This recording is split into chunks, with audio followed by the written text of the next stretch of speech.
دوستو، کالے جادو کی تاریخ پتھر کے زمانے سے شروع ہوتی ہے۔ یہ لوگ روحوں کو پوچھتے تھے، ان کو لگتا تھا یہ روحیں ان کو فائدہ پہنچائیں گی۔ آہستہ آہستہ یہ کانسیپٹ، یہ نظام دنیا میں پھیلتا گیا اور لوگ ایک طرح سے چلے کاٹنا شروع ہو گئے۔ ان کو لگتا تھا کہ روحوں کو جگایا جا سکتا ہے اور ان کے ذریعے اپنا کام کروایا جا سکے گا۔ اب روحیں تو کسی کی مدد نہیں کر سکتی۔ اب سوال یہ پیدا ہوتا ہے کہ کیا کالا جادو واقعی موجود ہے اور ہمارا دین اس کے متعلق ہمیں کیا کہتا ہے؟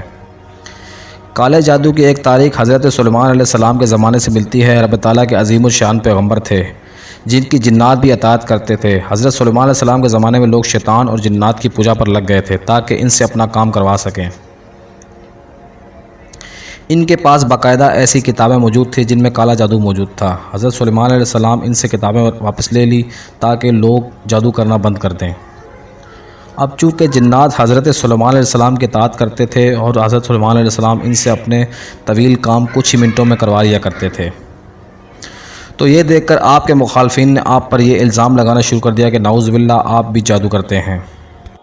اس واقعے کی مطابقت سے اللہ تعالیٰ نے قرآن پاک کی سورۃ بقرہ میں فرمایا کہ سلیمان نے کوئی کفریہ بات نہیں کی، بلکہ کفر تو شیطان کرتے تھے اور لوگوں کو جادو سکھاتے تھے۔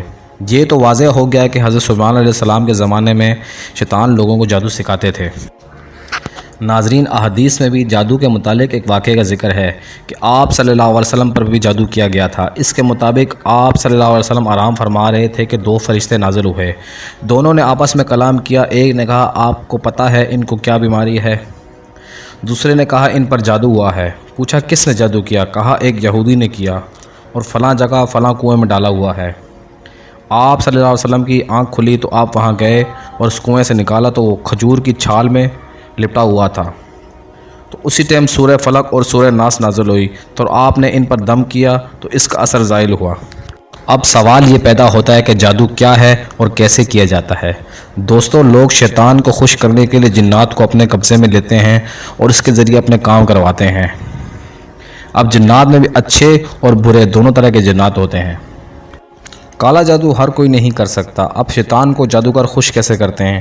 اور شیطان چاہتا ہے کہ انسان خود کو ذلیل کرے اور جادوگر اپنا پخانہ اپنے بستر پر ہی کرتا ہے، قرآن پاک کو الٹا پڑھتا ہے یا قرآن پاک کی بہرمتی کرتا ہے، نعوذ باللہ، جانوروں کی ہڈیوں اور گوشت کا اکٹھا کرتا ہے۔ یہ سب کام کالا جادو کا حصہ ہوتے ہیں، یعنی کالا جادو غلاظت سے بھرپور ہوتا ہے۔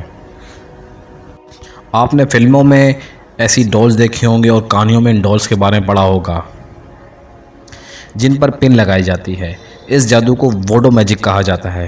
لوگ مانتے ہیں کہ ان ڈولز پر منتر پڑھ کر اس انسان کا نام لکھا جاتا ہے اور پھر ان گڑیوں کو جس طرح کیا جاتا ہے اس طرح انسان کو تکلیف پہنچتی ہے۔ کالے جادو کی دنیا میں مختلف اقسام ہیں۔ افریقہ میں تو باقاعدہ بازار موجود ہیں جہاں جانوروں کی ہڈیاں ملتی ہیں اور جادوگر ان ہڈیوں کو اپنے جادو میں استعمال کرتے ہیں۔ فلپین میں ایک جزیرہ ہے، اسے جادوگروں کا گڑھ کہا جاتا ہے۔ یورپ میں آج بھی کالا جادو کیا جاتا ہے۔ یورپی ملک رومانیہ کی جادوگرنیاں بہت مشہور ہیں۔ انڈیا میں ایک گاؤں ہے جسے کالے جادو کا گڑھ کہا جاتا ہے۔ یہاں چپے چپے پر کالے جادو کے ماہر بیٹھے ہیں۔ اس کے علاوہ آپ کو شیطان کے پجاری جگہ جگہ مل جائیں گے۔ امریکہ میں تو اس کی ایک بھیانک تاریخ موجود ہے جہاں ہزاروں عورتوں کو صرف اس وجہ سے جلا دیا گیا تھا کہ وہ جادوگر ہیں۔